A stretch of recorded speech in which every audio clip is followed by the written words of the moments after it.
Ladies and gentlemen, welcome back to the Ain't Money Experience, the podcast unlike no other. And I am your host, Sir Ain't Money the Great. How y'all doing out there this week? Yo, this show actually really feels like the beginning of my weekend. I enjoy having y'all here with me. Thank you for tolerating me every week. If you on YouTube, like, share, and subscribe. Become a member of the team. We got exclusive content coming real soon. Click that membership button. A little humble $5 a month. It will get you bonus content coming soon.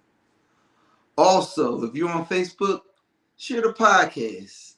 Share the stream. Tag your folks in. We're gonna have fun always. And also, if you feel compelled to drop a super chat, go on here. But it's been a weird week, man. Shout out to the crumb bum that broke into my car on Saturday. Cost me a little 300 smackaroos. I You're a appreciate crumb that. creep. I want to fight you, but you don't have the courage. You're a real crumb bum. Definitely want to fight you. And $5 to anybody that finds out who did it. Just joking, DM me. But yeah, but them 3-day weekends be kind of weird. But but once again we here celebrating Black History with my Black History t-shirt. Hope my job didn't see that. But y'all know how we like to start off. Let's give a shout out to the most dangerous podcast network in the game. Shout out to the Big Exclusive Network. Listen, if you got a podcast idea you want to bring over, come through. We got enough days of the weekend and slots for everybody to come through. If you got a podcast that you want syndicated, come through. Also, if you would like to be a co-host on my show, DM me. You want your business spotlighted? DM me. We are definitely looking to spread black greatness around here. What up, Tay? But if you here right now, you should also be here on Mondays for Melanated Vibrations with Dom Godwin and Dusty Ass Sedaris, where she gonna give you a mental health aspect of different things going on, as well as she got some topics of her own that she be out here smoking. I'm loving the boundaries and the trauma segments that she has here and there. But also, if you fuck with Dom like we fuck with Dom around here, March 9th, she's going to have her 1-year celebration of the Melanated Vibrations podcast. Tickets $30 for general admissions, $50 for VIP. Also, I ain't forget about you. I got to cop my ticket myself, but it's going to be it's going to be a live podcast. It's going to be a good time. But on Tuesdays, you got to be here for the Big Exclusive podcast with Big Exclusive, Angry OG, and Top Flight Security himself. That show, you never quite know what you're going to expect. They say they talk about this, they talk about that. There's only one thing I can guarantee. It's going to go off the rails. But you here tonight, so you already know to check in with me on Thursdays. Oh, Ev, good looking, appreciate it. $9.99 plus your heart. Somebody must have got them Texas back. I see you. Greatly appreciate it, though. We appreciate every super chat. All it does is help us. What up, Creamy? All it does is help the station continue to get better. But before we go any further, a word from our sponsors.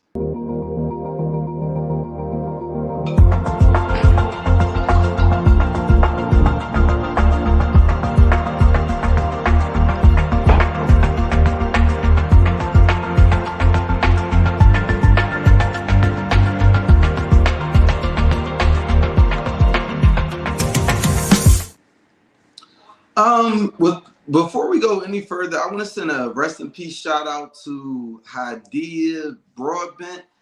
If you remember Oprah in the early 90s, she was like, I want to say she might have been about 9 years old. And I remember being a little bit younger than her, but she came up there and she brought a lot of she brought a perspective of a child growing up with HIV, got rid of some of the stigmas because she wasn't a homosexual man the way people were thinking it was at the time. But she was An activist, strong advocate for that community, and she passed away unfortunately yesterday at the age of 39. So I just want to send a rest in peace shout out and prayers out to her family. But without further ado, let's bring up my co-host for this evening.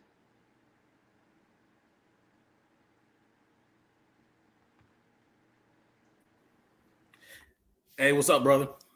Ladies and gentlemen, Tevin Lewis, my guy. Knew this man for about 10 solid years. The only man that I've ever served with in the army that called white people nigga in their face. And as y'all know, El Presidente, Tiffany Ann Dennis. Tip, I don't understand how you are never there for the check-in, but always there when it's when it's time to ride. And you know what? Yeah, you know, I got El Presidente tonight. Producer, like, for real.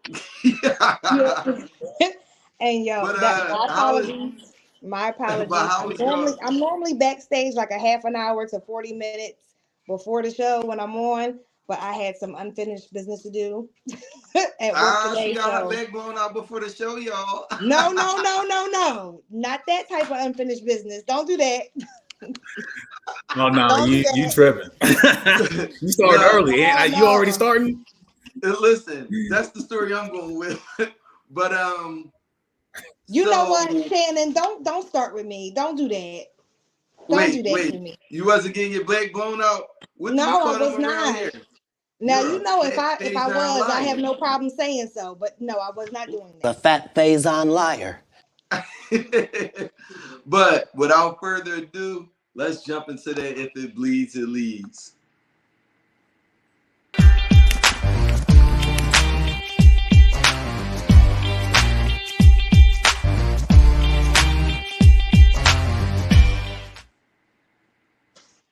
Niggas starting already. Tay Boogie, you are a crumb bum for that. But yo, so do either one of y'all got AT&T? Absolutely not. Actually, no. My work phone is AT&T. So you wasn't a part of that blackout? Absolutely not. You know what company I work for. We don't have them type of problems. Excuse me. You niggas get money. But no, I get up early and I'm like an old person. I watch the news in the morning and I watch it in the evening, and then I watch it at 11 o'clock too. But I saw that they was talking about an AT&T outage earlier, and I was like, well, hope my Apple Music works. It was working, so I was rolling. I went out to take one of my bullshit breaks earlier, and it said SOS mode. I said, damn, that's salty. Then when my break was over, my phone started working normal. So y'all know I had to be a nigga and took more break. So you can work for me now. Huh? You can work for me. You be fired. So you know what I do? Because this is 10 years ain't shit changed. What I do is I get in there and I impress people with my work ethic, and just know that you are only going to see that work ethic when you first see. And then from there, I'm just going to do bare minimum, because if I show you great work ethic, I showed you my ability. See, I don't go for bare minimum though. Listen, I don't want you to just expect me to be doing great all the time. Because then you do great.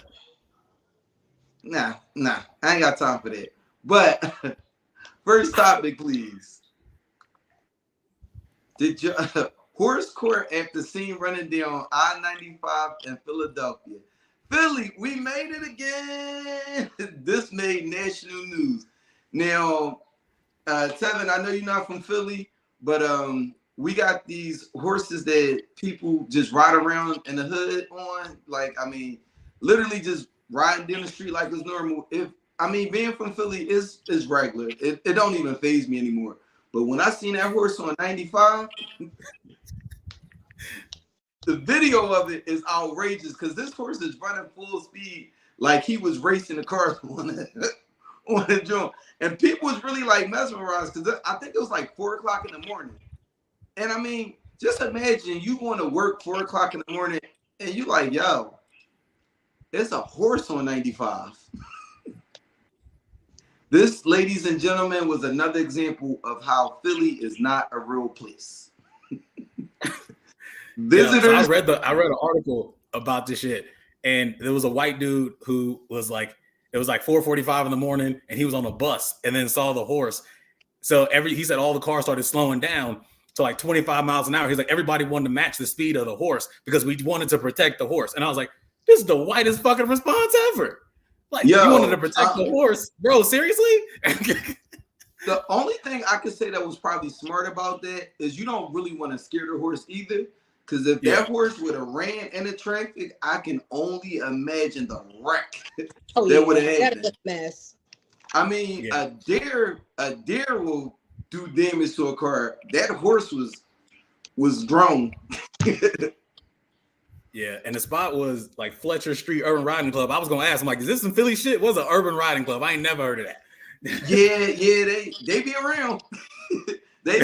Listen, you could be at Max's getting a cheesesteak, and then you see one of them riding down the street on the horse doing tricks. I'm talking about standing up on the horse, like standing up. It'd be like that. But next topic, please. Airbnb host sends man's wife security footage of him with another woman after he left a bad review. That's the type of petty that I'm here for. That's so corny. That's so corny. Not corny. That is, like, granted, he was all types of wrong, but come on now, really? Because he left a bad review, you gonna put him on blast like that? Now, my sister owns an Airbnb. I don't know that that's the business for me, because some of the stuff that people be doing to these places, and then you leave a bad review, that hurts that person personally. I mean, I didn't read far enough to see what the bad review was, because personally, I wanted to leave the story there because I only wanted the comedy out of the story. But I mean, that's what you get, player. Because how do that man know enough to know that was your wife? I mean, that wasn't your wife. That was my thing. So like, I was like, one, this is super petty, but then also like I pulled up, there was a Yahoo article about the joint. So this went viral to the point where they media picked it up, and the dispute is over $960. Like apparently they had a rule in the house that like you could only have a certain amount of people, and the guy was like he brought over more people than expected, so they charged extra fees for that. And then they had noise complaints from the neighbors. So then the guy whoever owns the Airbnb tried to kick him out, and then whoever was staying there fought to stay, but then along with the bad review also requested $500 back. So they've been going back and forth about that, and then the person's like, do you want me to send this to your wife? And I'm like, whoa, so now you done internet stalked me and found my wife. Right? That's blackmail. I like the extortion. I was like, this is extortion for less than $1,000. At that point, you can just fight me. Like, I don't understand. I mean, the threat of the footage being sent to my wife would have been enough for me to act right. You know what, bro? I ain't even worth it. Take the $500. Don't forget it. I was just playing. I was gonna give you the money. But next post, please. Project X sequel titled Project XX is in the works. Take that down. I've said this, I believe, once on this podcast before, and I'm standing down on it. Project X is the greatest party movie of all times. You could put House Party up there. I don't care what party movie you put up against it. Project X has been the only movie I saw where I really wished I was at that party. I think House Party, they got like, they did a little background on their lives and stuff like that. And House Party was definitely for the culture. I won't deny that at all. But Project X is hands down the greatest party movie of all times. Audience, argue with me if you want, but I don't see it any other way. The fat Faison liar. Wow. All right. Somebody feel it. I'm trying to hear the argument against it. What movie had a party that was more epic than Project X? I'll wait. Yeah. Where's the Jeopardy music? Where's the Jeopardy music? Right. Yeah, I think a knee-jerk reaction for people was to be like, but no, a house party. But now a house party was a lit party. But the type of party they had on Project X, I mean, they had midgets, they had ecstasy, they had a pool, they had a DJ. I mean, they ruined that house completely. They ruined the neighborhood. They ruined the neighborhood. I mean, it's nice how we start off with midgets and ecstasy, though. Hey, they put a midget in the oven. Right. Sounds like a hell of a party to me. Hey, Tay Boogie, do yourself a solid favor. And this weekend, at any point where you got some downtime, preferably with a drink, pop in Project X. I actually own the movie on DVD. I think it's right here, actually. This man gonna pull it out, like, yup. Got that shit on Blu-ray. Right there. Okay. It used to be my pregame movie, but House Party is up there. But yeah, Project X was just, I think, when especially Black people, we want to automatically just say House Party, and House Party was a dope movie. It pushed the culture forward at that point, but nah, Project X is the greatest party movie ever. Yeah, and for that same reason, I don't think they should make a sequel, because I'm like, you're doing it for a different, like, we were the target audience for that, and we supported it because we wanted to party like that. I'm not sure if this generation wants to do that. Like, I'm not sure if they want to throw a party like that. Like, I don't know. I mean, this generation doesn't really party on that level. It's a lot of like Facebook pictures and stuff like that. I mean, I don't party amongst the youth because I'm at the age where, I mean, if I go to a club and a young lady is 21, I'm actually old enough to be your dad at this point. So I'd rather. I don't even go to clubs. I'm not a club person. I'm a club person, but I mean, really easily. I've had years of clubbing, and it's just not the same. I agree. But also back to what you said, I don't think it needs a sequel. Yeah, I don't think it needs one. But like I said, I don't like the audience that they be looking for, because we were in college time frame. People was like fresh, like late in high school. We wanted to do parties like that. We were expecting college to be like that. We were expecting high school party, like at least one crazy high school party to be like that. Whether it came or not is on you, but we were expecting that in our lifetime. I don't know if the people like the 16, 17, 18-year-olds are expecting anything like that. Outside of the rich ones that can do that whenever they want. But like, you got a whole bunch of technology that kind of refutes that shit too. Like, everybody got Ring cameras now. People be following their kids on everything. Everybody want to post everything. So like, somebody gonna call it, if the whole party is on live, somebody calling the cops when a midget come out the oven, dog. Like, before the midget go in the oven, somebody calling the cops. Right? Like, I mean, the midget popping out the oven would have blew my. I would have. I can't hold back my reactions anyway. What the fuck? I'd be like, I'm on something. Like, whatever I'm on is way too strong, because I did not. There's a human in the oven. Everybody's passing around. But a human in the oven. I don't know what's happening. Hey Beyonce, I mean Tiff, really Brandy. Hey Lovely. You just knew you was gonna get a shout out with a comment like that. Oh please. But next topic, please. Bam, I'm not even going to attempt to say his last name. I just hope Bam says Jaylen Brown is the mustiest person he had to guard in the NBA. All right, take that down. You know, this time of year, basketball is all we got, and you know it's the All-Star weekend. Honestly, I missed the entire All-Star weekend because it was just that lit of a weekend for me. But I didn't even see any highlights. You ain't miss shit. It wasn't nothing to see. That's why you ain't see no highlights. I've never seen a year of my life where the All-Star game came and went, and I didn't see one highlight of a dunk from the slam dunk contest at all. You ain't none impressive, dog. I watched all the All-Star Saturday, and I was pissed off the whole time. Look, like, you see more dunks than before we go. Why is this? What is happening? Before we go too far into the that Jordan Poole comment is hilarious because Jordan Poole do be looking homeless now. So, but Have you ever had to be in gym class and like doing the sports that was like co-ed? And you know, the fellas, I don't know about y'all, but in high school we always played a game, like whether it be Rough House, aka 21, or whether it be like a 3-on-3 before gym started. So you know, the fellas, I would expect us to be like a little musty because you know but when we would start playing sports in gym class and the ladies would be a little funky, that was always concerning for me. That should be a really big concern. A huge concern. We're not supposed to be musty like that. That's nasty. Come on now. Yeah. All types of feminine wipes and deodorants and sprays and all that good stuff. Come on now. You know, I thank God that my daughter's mother is the woman that she is, because my daughter, very young, we identified you got the potential to be very musty. And she took care of it very young. No, seriously.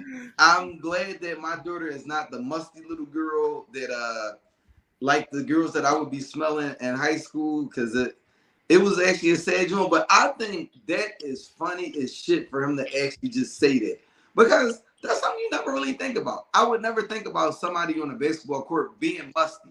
Look. Yeah. So I looked up a video and I thought it was like funny. Marco said something like, "Hey, Bam, who's the mustiest player?" Whatever. He's like, the mustiest, and he said Jaylen Brown. So I don't know if it was a joke, because they did a cutaway where Jaylen Brown was like off to the side. So I'm like, is this a joke? Like, is he in on it? Like, he's throwing a jab because he's sitting right there and he can hear you? Like, what do you like? I don't know if this is real or not. But I was like, if it is real, that's fucking hilarious. Ladies and gentlemen, welcome Airplane Ron to the event. So, Ron, we was talking about the All-Star game. You actually came back at the perfect time. Did you watch any of it? I caught a little bit of the All-Star game. I watched the dunk contest. To me, all that shit was trash. Yo, they resurfaced an old clip of Kobe, and he was like, the All-Star game needs to be made better because people are just going to continue to lose interest. He was like, when people tune in, people are looking to see the greatest pickup game with the greatest players in the world. And when you watch it, nobody cares. They don't. That's what kind of blow me too. I watch these dudes in Drew League. They be going crazy in Drew League during the summer when they not getting paid. Yeah. But then you getting paid extra to be here, and you're like, well, it's just an exhibition game. It's a break. I don't feel like playing. No.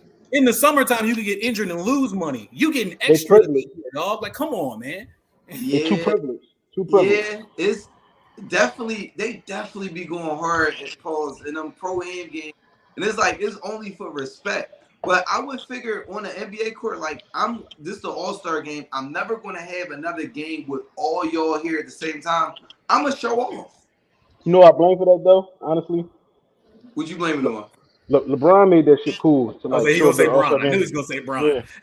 LeBron, like, if you think about every, like, best player over the last 60 years or whatever, of their generation, they was the ones that made the All-Star game competitive. You thinking about Kobe, Jordan, even you go back to like a Dr. J or like a Wilt or somebody like that, like the games were competitive.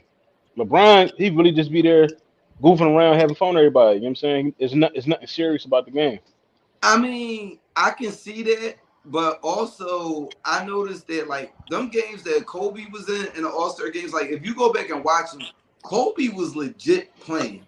Yeah. Jordan legit playing. AI legit playing.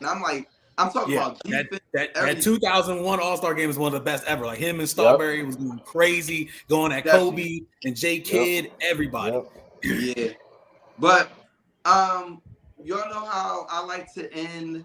If it bleeds, it leads. Producer, play my funny video of the week. When I was finally served at that counter, I thought it was by far one of the lousiest meals I ever had. And I asked myself the question, is this what I put my life on the line for?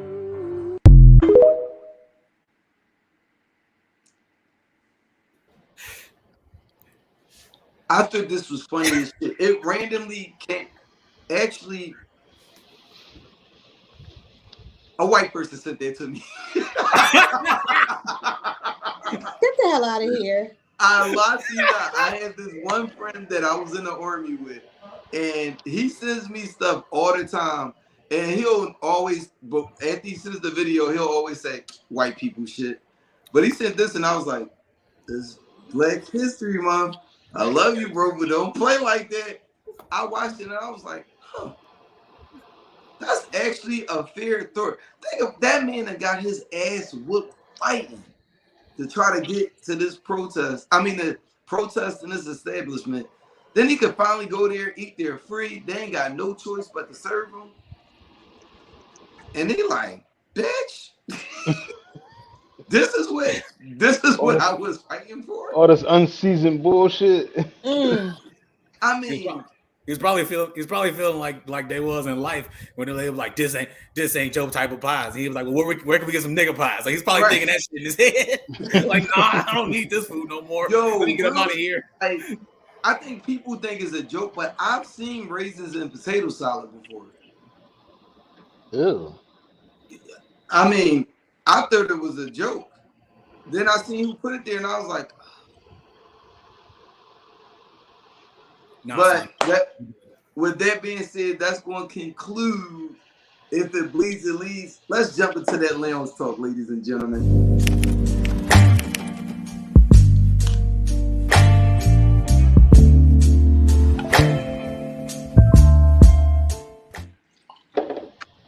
So you guys are probably wondering why I brought you all here tonight.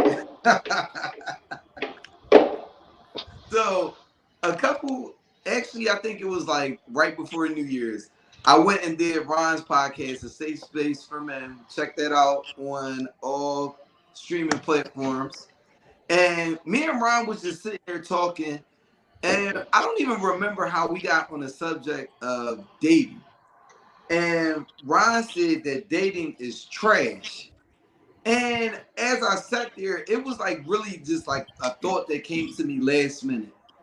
I believe that dating is trash, not necessarily just because of the people that is a factor into it, but I think dating is trash because of evolution.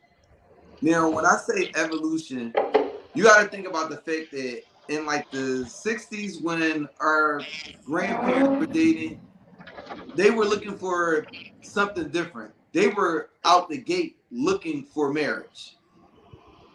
Our grandfathers were also looking for their second family, but that's another topic. But they were looking. It's Black History Month, bro. We're not doing that today. Come on. No, Your grandfather had no second family? Would you think you better than us? No, I'm saying we're not doing it. I got a story for that. That's why I'm saying we're not doing that today. We can talk another time about that. All right. But yeah, they were looking for marriage. So you get the 70s, women are a little bit more independent. You got women more so in the workforce than you had before. It changes the dynamic because you get into women being a little bit more independent. You get the 80s, I think, is more of a push of women being more encouraged to be out of the house, to go out and do more than what the generation before them did, what the generation before them fought for. Creates a different dynamic.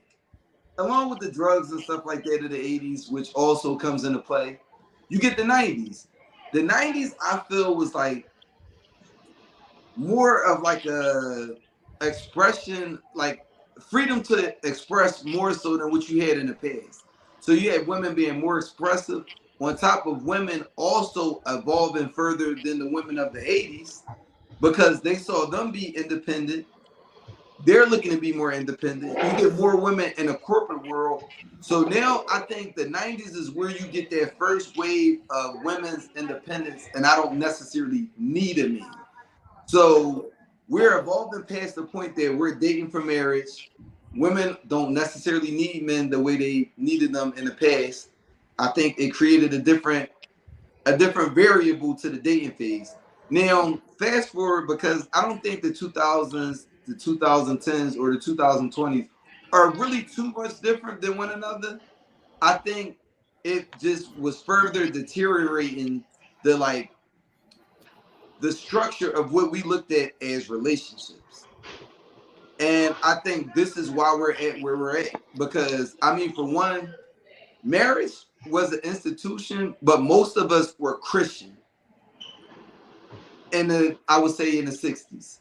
Most people were Christian, and I think marriage is mostly a religious thing. I mean, it is you with that person, you know, making a vow to each other, but you're also making a vow to God.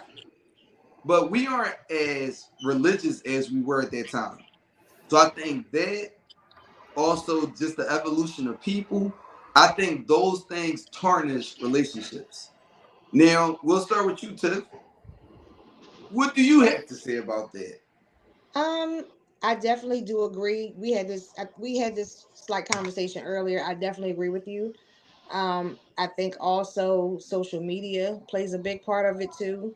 Definitely. I think that we're in a generation of the sexy reds, and that's not conducive if you actually want a relationship. How can you be a sexy red but you want to be a wife, a traditional wife? Who's going to take you seriously? You out there just popping, dropping, just showing everybody all your goods. Not too much all the of a sexy time. red. You just showing everybody all your goods, and I mean, what man really is going to take you seriously? A lot of women out here say, "Okay, I want a traditional type of relationship." What is traditional to you? Because just like you were saying earlier, what the tradition is, at one point in time, we didn't have all these freedoms to do the things that we do now. Women have more corporate jobs now. I can't speak for all women, but I am in the corporate setting. However, I don't have that mindset of I don't need a man. Yeah, I do. We all need each other. Like, we are supposed to complete one another. We are the yin to the yang. And we need that other person to complete one another, to sharpen each other. Iron sharpens iron. You just have to find your person. Right. But with the age that we're in right now and the mindset that a lot of these young girls have, it's actually spreading like a cancer to these older women as well, because they're in competition with these younger girls. So you have these older women dating out here these men, and they have that same mindset of, oh, well, what do you do for, what are you going to bring to the table? What can you do for me? No. What do you have for yourself? What are you bringing to this table that we can make together collectively so that we can build a strong foundation for one another? I actually want to come back to that competition statement. But what about you, bro? Tevin, what you got to say about that? I think there's a few things that y'all brought up that, I mean, everybody talks about this stuff all the time. So that's the only thing we ever see, right? But one of the biggest things, and I'm sure Tiff can attest to this, like in the 60s and 70s, everybody's looking at their parents and their grandparents and all this other stuff. Like my parents were born in the 60s. Like grandparents was married long before that and all that. Women had no rights. So they needed marriage to be able to own something. They couldn't have credit cards. They couldn't have their own bank accounts. They couldn't own any property. Like there was laws against that, and people were like fighting it and all that stuff, right? So there was on the books that you could do it, but the banks wouldn't talk to you. They're like, "Where's your husband? Where's your man?" Before I even have a conversation with you. So now that we've gotten to the point where women can do whatever they want, you have that aspect that, like you said, the evolution piece, that's gonna play a part. Now they have actual freedom where I don't legally need a man to be able to live the life that I want or to have the things that I want. Which that also means that women don't have to put up with the same types of stuff that they did before. So everybody talks about how our parents stayed together forever and our grandparents stayed together. You talk about the double family thing. That was a known going thing, but because women didn't have a choice but to have a man, or else they couldn't live a life, you just put up with it. They didn't have a choice. Now women actually have choices. So like you're adding that aspect into it too. That's another piece of the evolution piece. And then the social media piece that she just brought up. So you have one, I mean, everything is clickbait now. Everybody's trying to get views and stuff. So people just say stuff whether they believe it or not. So you have the stuff like those lists going around being like, if a man don't have these 37 qualities, he ain't a good man. And people just like, well, I saw this thing and I follow this person. She's got 20 million followers, so I'm going to do what she say. So now I'm living my life. I like to say, I don't even know. I like to say, I saw your dad. You don't know what a good man is either. That's self-sabotage. I mean, it is, but that's the thing is like people are looking at these videos and these posts and they're like, yeah, I do agree with that. Yeah, I do agree with that. So then you take into account the competition thing between the older and younger generation. Social media plays a part in that too, because before we're gonna revisit that. Time out. We're gonna revisit that point. So I wasn't gonna get to the competition piece, just the social media piece. Okay. About like before the pool was smaller. I'm from this city. If I don't travel outside of this city, this is all I know. This is what I have access to. Now I have this. I have access to women all over the planet, men all over the planet. So I can see how these men are treating their women in India. I can see how these women are treating their men in Brazil. So then you can try to set stuff up like that. So that adds a whole nother layer into the game. Yep. Okay. What about you, bro? We had like a slight talk about it on the no, actually we had a thorough conversation about it on the podcast, but just reiterate some of your thoughts on the topic.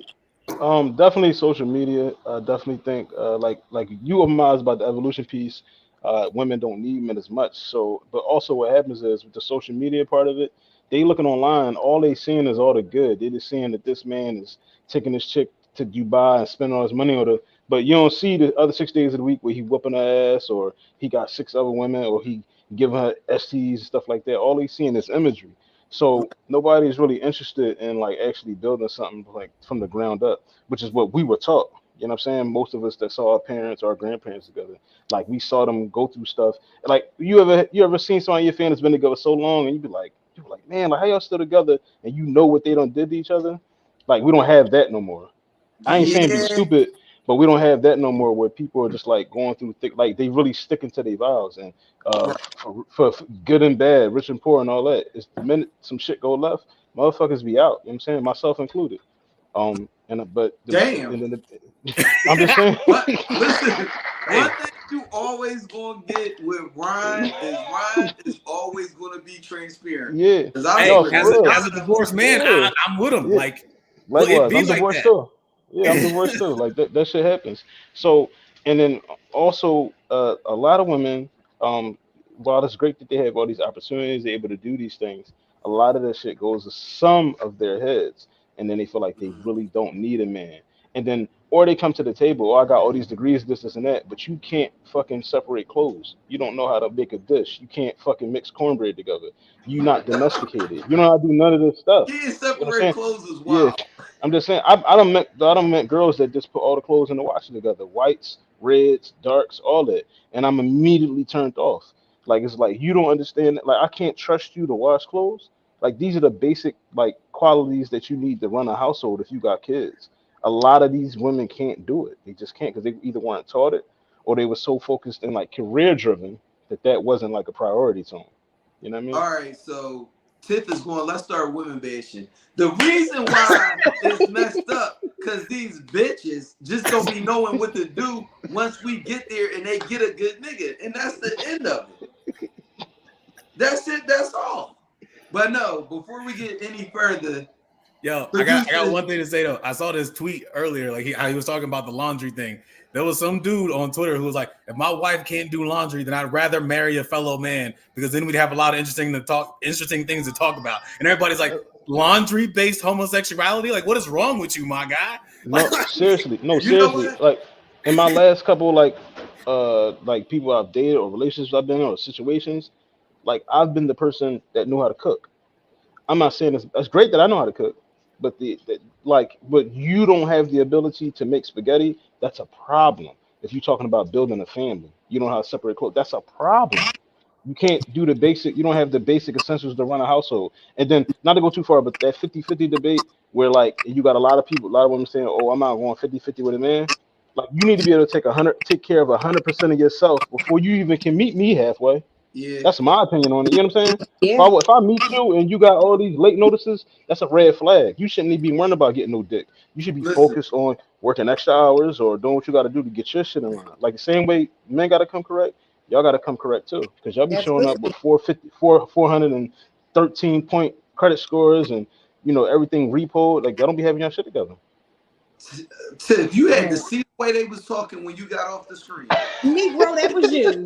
That was you talking about me. I heard you because I got the YouTube playing on upstairs. Shit, I couldn't lie. But before we go any further, let me ask y'all people out there, what y'all got to say about that?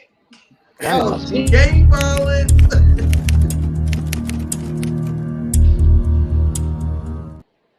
I should go get my He brought the blue one out, so I brought the red one out. I told him I was going to do this. God damn it, I'm not. Whole lot of gang shit.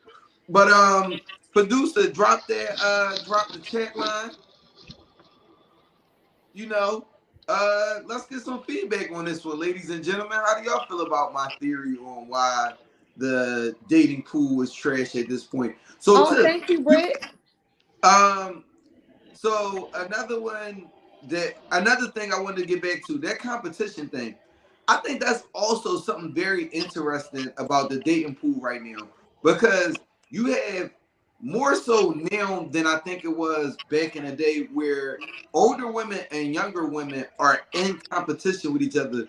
Whereas it wasn't really like that in the past. Most older women were married. You might have a lady that might have been a widow, or somebody that just maybe just never got married, but it was only a small space of them. I feel like at this time, if I wanted to go out and right now was like, all right, what do I want right now? I know where I could go to find a cougar. I know where I could go to find somebody my age. I know where I could find somebody younger.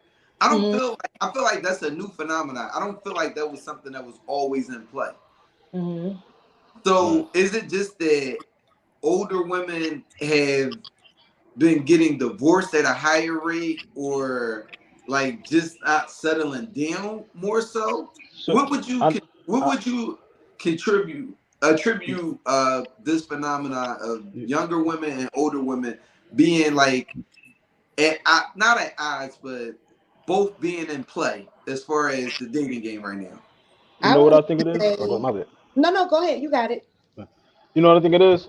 All right, so women spend like their 20s dating and being out there, living their life and all that. Then they get to 35 and they realize like, oh shit, my clock is ticking. I want a family. Us, we have the ability to date down, because because you could look at me and you probably won't know my age. If I'm 55, 60, I still have the ability to start a family, to have a family, to lead a family, no matter what my age is. Women don't have that ability. And a lot of times, by the time these women that we was after when we was 22, when we see them at 36, 37, we're not attracted to them. We don't want them. They used up. They done been around the way. We want them doing. So we date down. Women try to date, and women can't necessarily date down. They can't come to their dad house with a 22-year-old and they 38 years old. You know what I'm saying? Their kids is probably their age. I can do that because it's different for me. I'll say that what I think. I can't say that I know this for sure. I know certain females in certain situations. I'll say that a lot of females aren't getting married like they were before. That's why you have that's why you have the mix up of the older women versus the younger women, because they're not getting married. I can't speak for them. I can speak for me. I was actually married at 25. I already had a family. Unfortunately, I got a divorce. However, I had that mindset at 20 something years old that I did want to settle down and I did want to have a family. So I had someone in my life that we were like minded. I think that because of what you mentioned earlier, evolution and social media and all these other different factors that we have now, it's like a monkey see, monkey do type of thing. So you see these older women that see these younger women getting these things from these guys and not understanding what it is they have to put out, or not understanding that, okay, sis, your time kind of has passed. You was dropping it hot in the clubs like when you was in what, 1990, early 2000. These younger girls now, that's what a lot of these older guys are going for. So now you have this competition, and they're actually settling down with these younger women versus these older women, because the mindset for an older woman, you should be more mature than what you are. You should have better work ethic. You should have a better mindset than these 20 something year olds and these early 30-year olds, but you have the same conversation. You have the expectation of what are you going to do for me? What are you going to bring to the table? No, at that point in time, at that age, and I can say proudly, I'm a 41-year-old woman. Stop lying. I'm not looking for somebody. I'm not looking for somebody to take care of me. I'm looking for us to build a foundation together, to grow together, to have some businesses together. I just think that the mindset for an older woman now in this day and age is stuck back to that 20-something-year-old mentality, because it's the competition type of thing. Now you have, where we were young growing up, we had a lot of mothers who may have had their children at a very young age. They're in the clubs partying with each other. You have 30-year-old grandmothers. This is where all this comes from. Now you have this competition between these older and these younger women, because now these older women are trying to settle down. All right, they're not being chosen. Before we go too far, producer, can you bring Britt's statement back up? Her comment, "I'm not older." She said, I'm not older, and my divorce was because my husband wasn't showing up in a lot of ways I needed him to. And because I was married, I'm now 33, and I know what I won't deal with. So with that being said, I'll ask both of y'all the same question, her and you. So with that being said, what age range are you looking to date? Are you looking to date your age, younger, or older?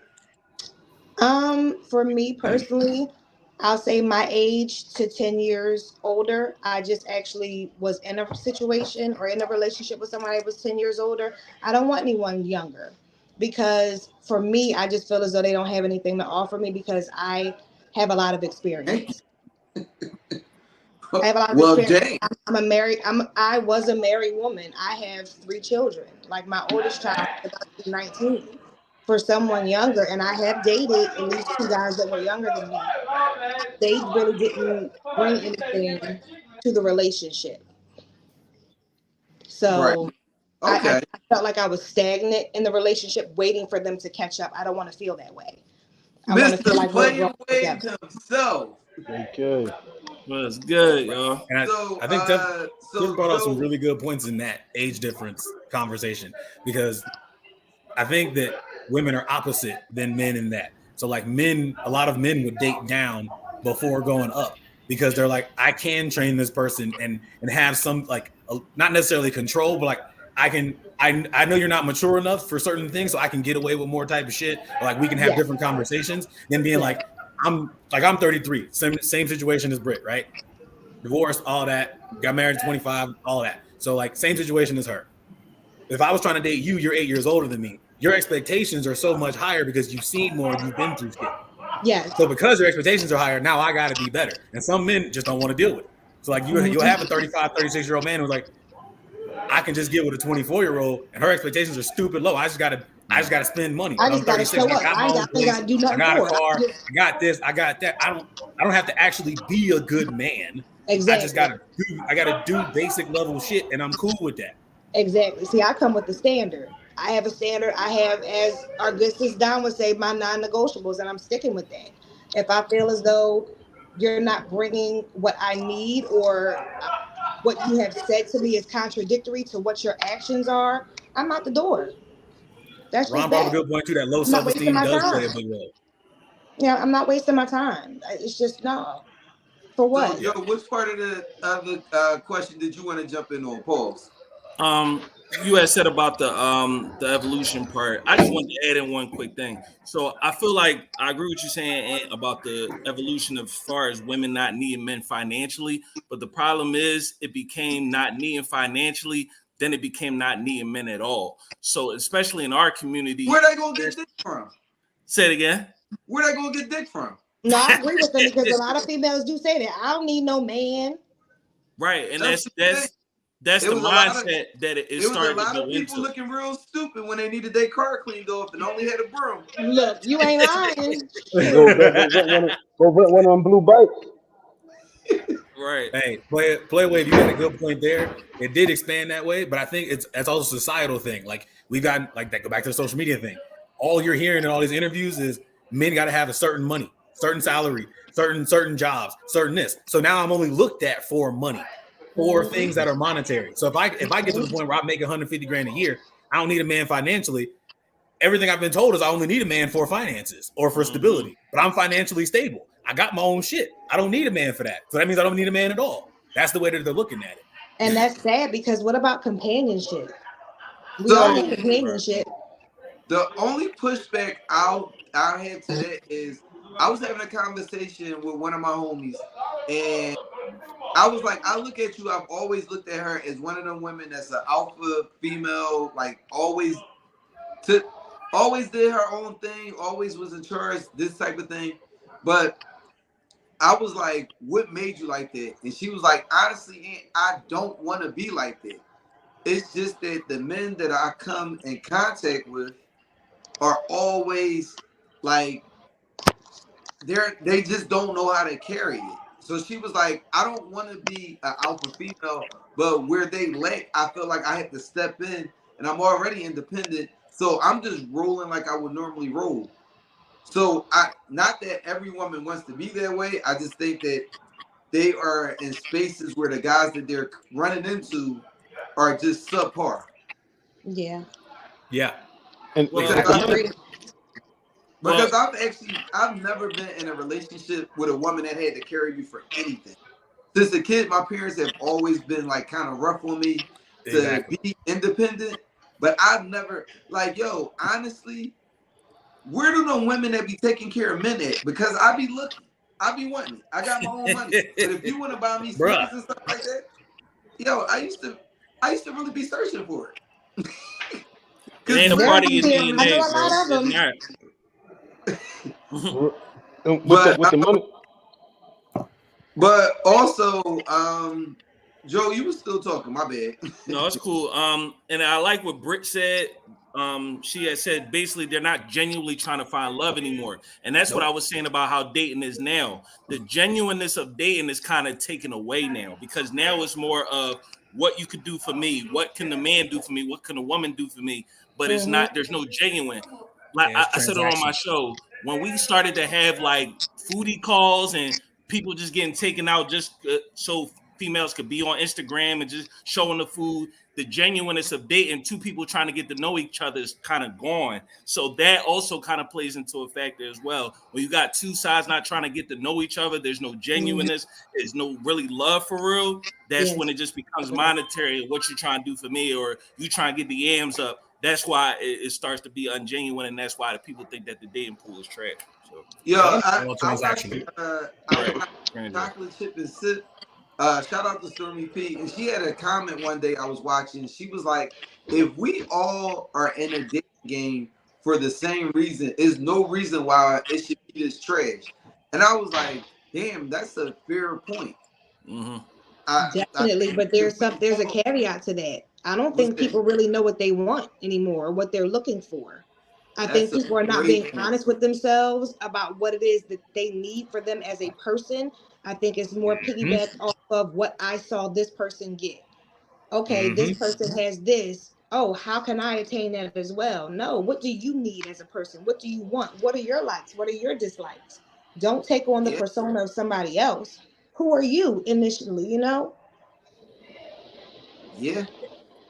Two things. So the first point I want to make is another problem with people going into these dating and relationship situations, whatever. A lot of people need therapy. They're not healed. They bring in old baggage and other things that's going on, and and they get triggered. The minute that person does something that resembles what your ex did that broke your heart, you either you react in a bad way or you get the fuck up out of there.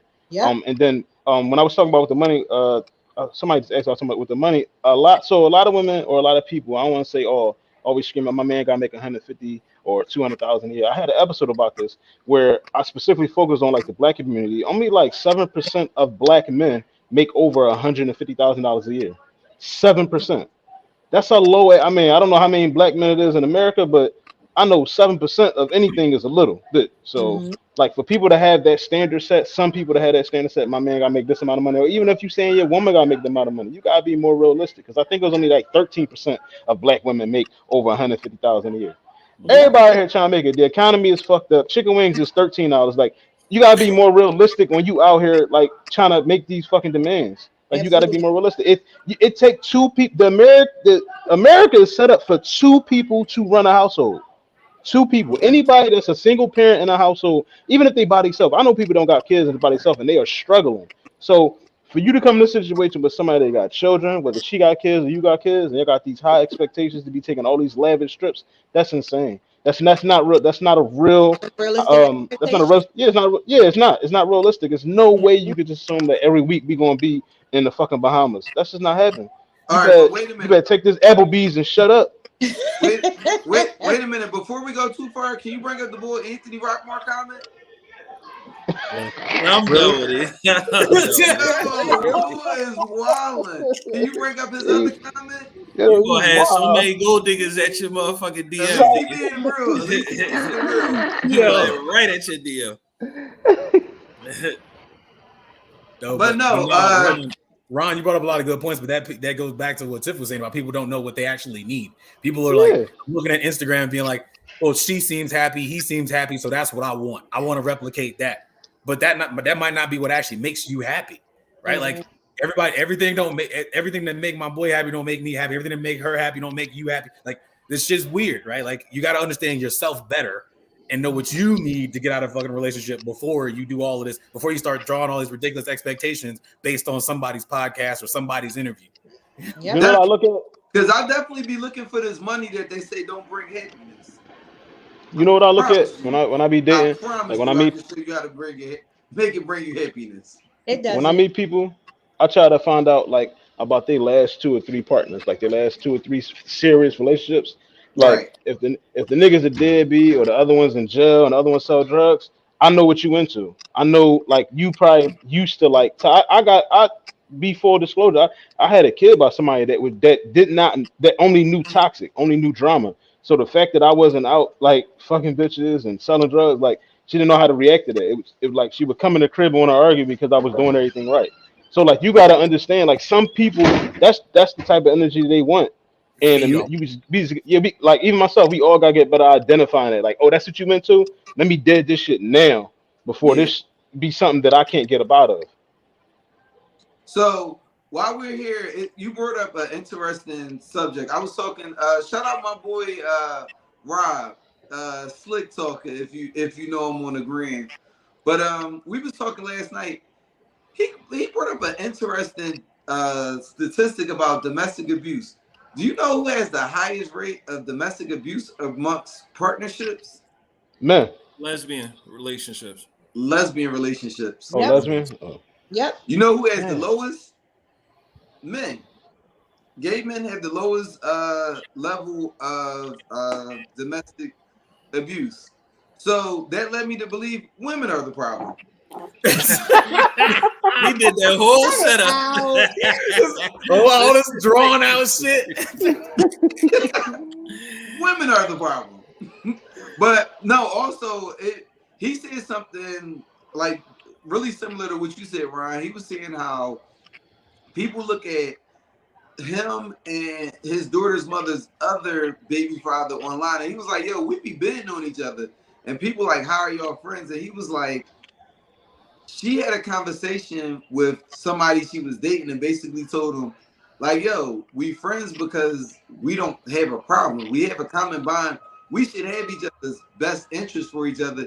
And also, you don't understand it because your only basis is off of toxic relationships. I was like, That's deep. Yeah. And it was true. I mean, some people just used to toxicity and don't know no other way. Right. Yeah. No. That's a lot of unhealed trauma, and a lot of that's a lot of people is coming with unhealed trauma, especially trying to get into relationships, dating, where they got to get that out the way before they can even deal with somebody that's good enough for them. So you can codependency. A lot of people have codependency habits. You can leave the unhealed trauma with your mama. And you also got to start looking at these people's parents. Like, you gotta look at the women you dating. I'm really always interested in the relationship she got with her dad. Good and bad. Was he available? Same thing with her mom. And when you dating me, you should look at the same thing. What type of relationship I got with my dad, my mom? Any trauma there that's unhealed, anything that I ain't dealt with, and vice versa. Like that shit really been in my experience. Everybody who was like toxic or just was negative, like they had either a bad relationship with their dad or their dad was unfortunately was like sexually abusing them. So there was some shit there. And they were using me to fill that void, but you gotta be healed. You gotta come into the situation healed. You gotta deal with that shit. That's the thing too. A lot of people don't ask the right questions when they're meeting somebody for the first time. Like when you're dating, ask questions. Have questions that coincide with what your goal is when you're dating or trying to find a mate. Are you intentional? Are you just trying to mess around? Do you really seriously want to date, or are you looking for a spouse? What is it that you're looking for? Well, Tiff, let me stop you right there because I remember years ago, and I learned this very early in the game. It was like right after I started dating my daughter's mother, and I had started talking to this other young lady, and one of my homies, his girlfriend was like, so you talking to this girl, are you talking to other girls too? I'm like, yeah. She's like, let me ask you a question. Would you tell her if she asked you? I was like, no. She was like, why not? I was like, because they would shut me off. She was like, no. She was like, you should be very honest and upfront with people because you let them know how they should deal with you. She was like, what if that girl only wanted to deal with you for this? Absolutely. She might not necessarily want a I relationship. see you, Britt. I'm going to answer Britt's question. A couple really good first date questions. Number one, what are your intentions? Are you looking to date? Are you ready for a relationship? Are you looking for marriage? Do you want to be married? What does foundation look like to you? What type of relationship are you trying to build? Me personally, that question was asked to me a couple of days ago. I had this conversation with a lady that was a little bit older than me, and with a lady. Yeah, with this, like she was at, because she knows my situation. She knows I just got out of a relationship, and she's like, "Well, Tiff, I really thought this was going to be the one." I said, "I did too." However, I think we were just looking at the glass in two totally different spectrums. I don't think he was really as honest and forthcoming as I was. So when it comes down to it, I already know what my intentions are and the type of relationship I'm looking for. I'm looking for fellowship. I want fellowship with my partner. I want to build a foundation. If you're not looking for that, I don't want no more kids because I already got kids. So if you want kids, I ain't the one for you. But if you're looking to have a partner that we can be friends first, we need to be able to have fun with each other. I don't want things to be awkward. Like it should never be any awkward conversations between us. We should just vibe. If we don't vibe, then it's just a done deal. Now, Britt, Tiff was bringing up some very good points. As a man, I'm gonna tell you, if you start asking questions like that, I'm gonna be like separate tabs. I'm done. But see, we're in different spaces when it comes to what we want in relationships. That's a lot for the first date. Damn. We are in the maturity level. Like I told you, I have a question for you though. Mm-hmm. So when you on the first date thing, so are your questions pointed at like, do you want this with me specifically or in general for my future relationship? Just in general. Because I think that's a big difference. Because if you ask some guys, they'll be like, "Oh, you're asking." Yo, Tay Boogie's wild. Yo, Tay Boogie doing some shit on me. Yo, Tay Boogie's wild. You know what? I can't. Oh God. Yo, time out. I just also, before you go too much further, bro. Yo, if you are on Facebook, follow Tay Boogie. He added me like, I want to say like maybe 3 weeks ago, and I've been thoroughly entertained ever since. I mean, he had like a live on a Saturday morning, and it was just so random, but I laughed the whole time. And he was sitting there like playing I Declare War with his kid. It was so random. Talking about like childhood trauma, and I was like, oh my God. But no, follow Tay Boogie. But no, go ahead, bro. I ain't mean to cut you off. But no, I just read the comment. I started laughing too. It completely threw me off. But yeah, so like a lot of people, if we sit at the table, like I'm on a date with you and you ask me that question, my first, like, I'm gonna ask for clarification, but some guys won't. Some guys are gonna assume that you're asking about you specifically. Like, do you like? You're like, all right, what do you want out? Like, what do you want for your future? Blah blah blah blah. They're like, are you asking me if I want to marry you already? Mm-hmm. And that's gonna scare them off. So if you go with the caveat, like in general, are you looking for more of a serious relationship kind of thing? That would be cool. And that goes to show who you are as a person. Your communication skills are on point. A lot of people don't know how to communicate. That's the number one issue that we have within these relationships, whether it's romantic, whether it's friendship, partner, whatever. The communication is off. If you don't ask those personal questions, you'll never know.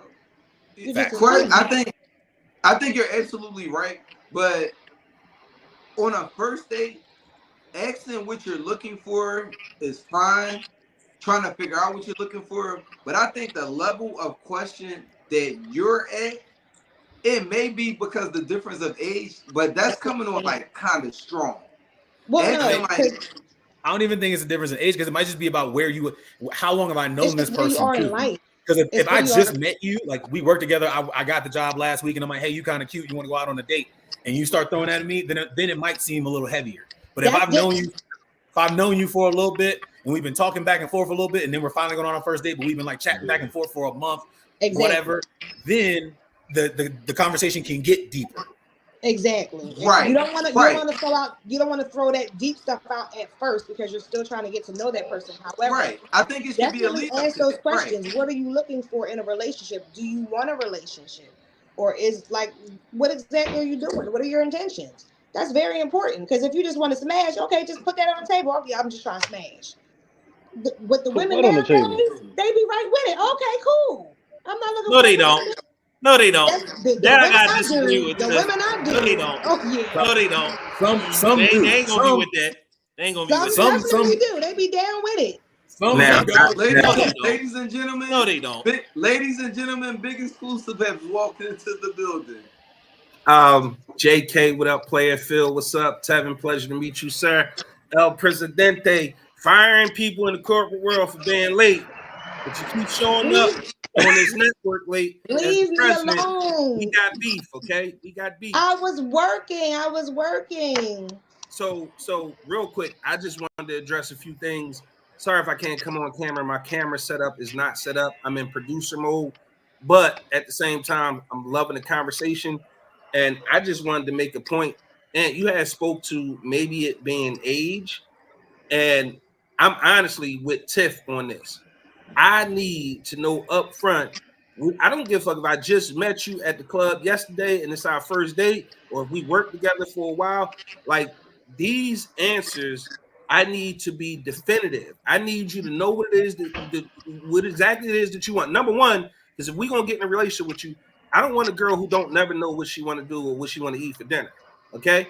I honestly am a planner. I'm gonna plan it, I'm gonna map it out, and I'm gonna say, yo, this is what we doing.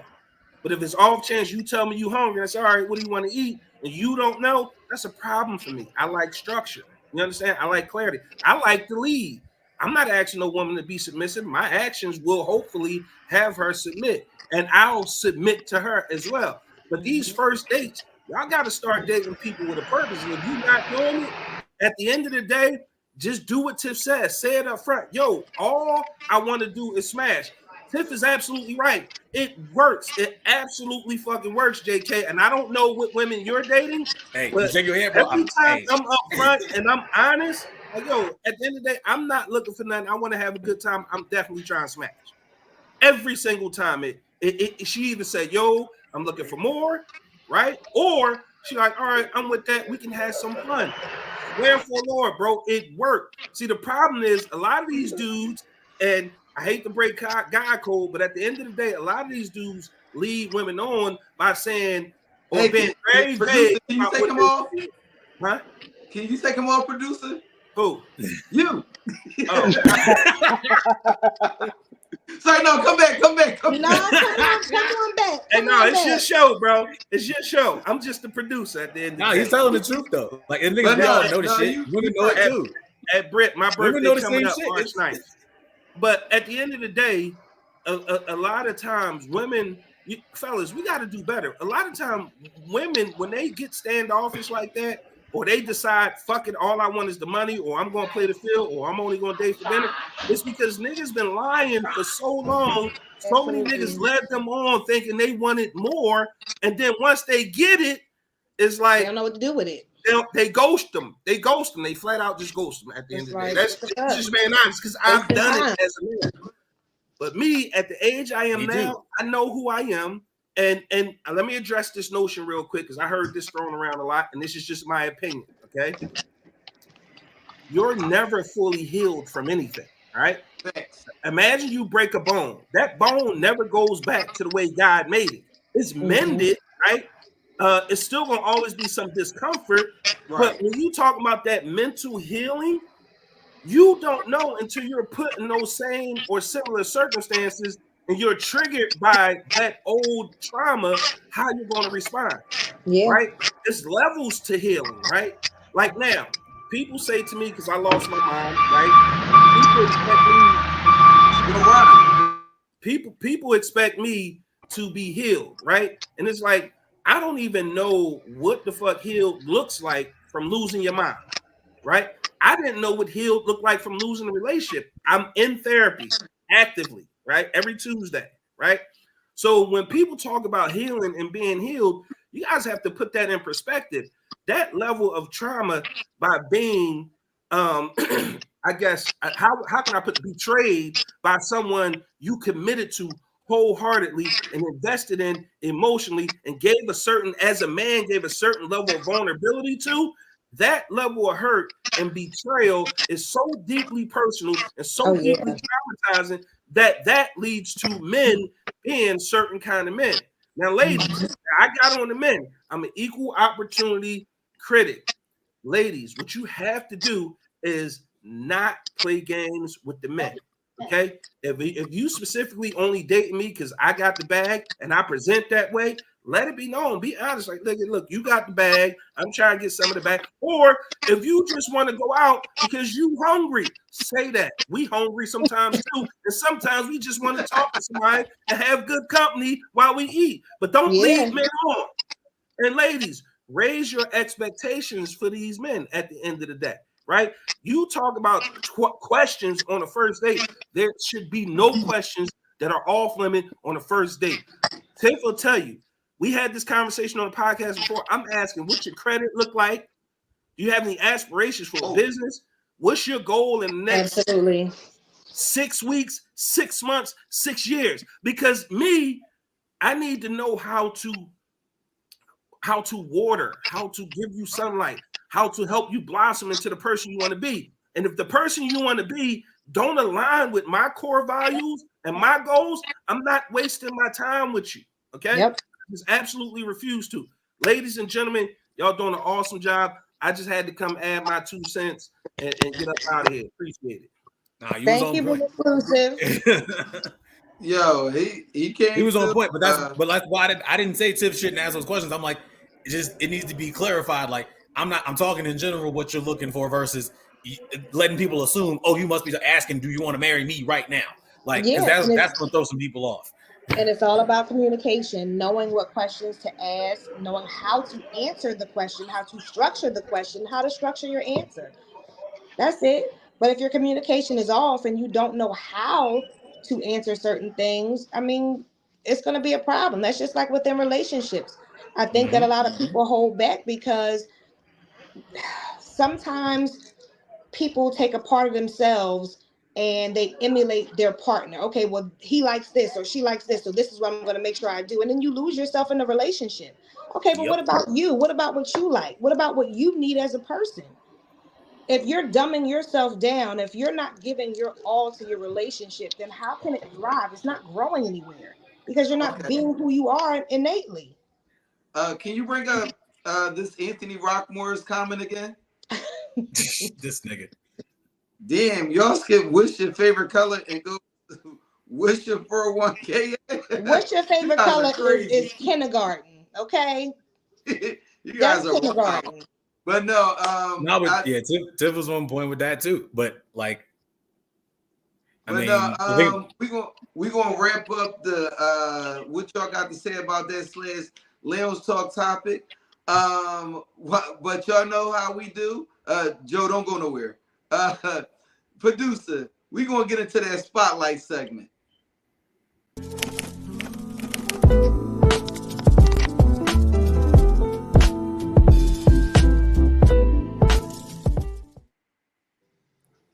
Jay King, you hit the airwaves up last week. When I tell y'all I've known Joe since 5th grade. He said he was going to do a live pod. I said the Ant Money effect. But I know Joe, he started off a little rocky. He got it together. When I tell y'all, when he started firing bombs, He went from, all right, y'all, I'm just trying to get it. I'm trying to get it together. To, do y'all want to see the text messages? I said, shit. Yeah, bro. He went from Mother Teresa to Brother Muhammad Little. You went Cat Williams? Because you went full Cat Williams? I mean, he was firing it. If y'all get a chance, go back to check his live podcast from this weekend. It was his birthday. It was dope. But put the spotlight on Joe. Joe, tell me what you got going on. Yeah, so I had my birthday was on Sunday. I had a little live stream and a party after that. So go check that live stream. It's called JK's B-Day live stream.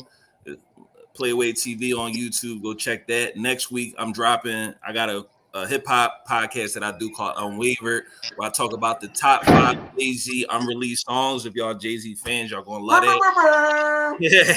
And also, I went to the Book of Hov exhibit back in December that they had back in Brooklyn, so I'll give you a review on that. And we just got more stuff coming. Upgrade Your Game podcast. That's the live stream that I did, but that's my other podcast. Brotherly Love and Sisterly Advice, the show I do with my sister that Anthony flamed me and Ryan done flamed me on that show. So yeah, that's coming soon. I appreciate you, bro. Nah, love you to death, bro. That was a fire episode. I had not seen that Joe in a long time. I had to bring the old JK out, bro. One time I had to bring it out. Bro, I wanted to talk about that shit for like a month. That shit was stuck on my mind, and I just had to, you know what I'm saying? Joe said, fuck maturity. I got something for y'all today. No, I ain't from BK. I'm from Philly, brother. Well, happy belated. Thank you. But appreciate you, Joe. Love you, bro. Happy belated birthday. And thank you for tuning in with us. Love you. Appreciate y'all. Y'all have a good night. Damn, you got choked up when you wanted to say I love you, bro. But I'm still recovering from Sunday. That's why. Me too. I took 2 days off. Love you, bro. Talk to you later. Love you too, bro. But Ryan, what's up? I was on iHeartRadio and I noticed we didn't have a new episode. Are we good? You on mute. Oh, there we go. No, I took 2 weeks off. I'm recording tomorrow. It'll drop on Tuesday, and then I'm back. I ain't really taking the more time off. I just needed these last 2 weeks to get some stuff in order. But yes, Safe Space with Men, all platforms. I'm on everything. iHeart, anywhere as a podcast. I'm on everything. I'm on like 9 different platforms, and I got the video on YouTube. So yeah, that'll be dropping Tuesday, every Tuesday. Appreciate you, bro. I'm gonna talk to you offline because also I want to shout out my bro Tevin. My dog is honestly kind of weird calling him his first name because I've always just called him Lewis. But you would always rock because I wanted to see how I was like, let's see how he work in the dynamic. Because Tip, I'm gonna need you for this next week too. But we'll talk offline. I got a fire episode that I wanna have, and I just wanted to see how bro was gonna work in the mix because I know how we talk. I mean, me and him, we sat here and talked for hours about battle rap, so I know how he talks. But I want to see how he worked with the team. But him, Brian, you, Tiff, and I gotta find one more woman to make the dynamic work. But I'll talk to y'all about it offline. Bro, I want to say I appreciate having you here tonight. You definitely thank you, Britt. Like mine, baby. Oh my gosh. Everybody's saying, oh, Tiff, she's so cute. She's so beautiful. And nobody say I look pretty yet. Please get the message, nigga. It's been an hour and a half. Damn. I'll wait for you. No, but seriously. But no, I got a good idea. Either next week or the week after, but definitely Tiff, we still have to have the episode about toxic movies, toxic relationships. I still didn't do my homework yet. I gotta do my homework before. I got a few. Oh damn, producer, we ain't get there yet. But since he forced my hand, make sure that y'all get your exclusive memberships to the Big Exclusive Network. We got a lot of bonus content coming up. I mean, I've talked to Big Exclusive off cam, and he let me know some of the things that he got in mind. We got some bangers coming for y'all. It's about to be here. Tip, also, I had to throw you the idea because I told him. He said, "No, tell her she the president." I said, "Damn, nigga." But put the spotlight on you for a minute. Let them know what you got coming with yourself. With the pause, that sounds kind of crazy. Let them know about it. People say pause is a woman. Like, well, as everybody's seen, I have Sex Parent coming in March. We are talking sex transparently. I'm going to be bringing you a lot of exclusive content. We're going to delve into a lot of risque conversations. Some things might make people uncomfortable. Some people might feel quite at home. Either way, I want everybody to enjoy themselves, be comfortable. We're going to do a Q&A. I'm going to have some live interviews that I think a lot of people will definitely love, and it's going to leave you wanting more. So tune in. Make sure you get your memberships, everybody. Yes, but like I said, bro, we definitely bring you back for future episodes.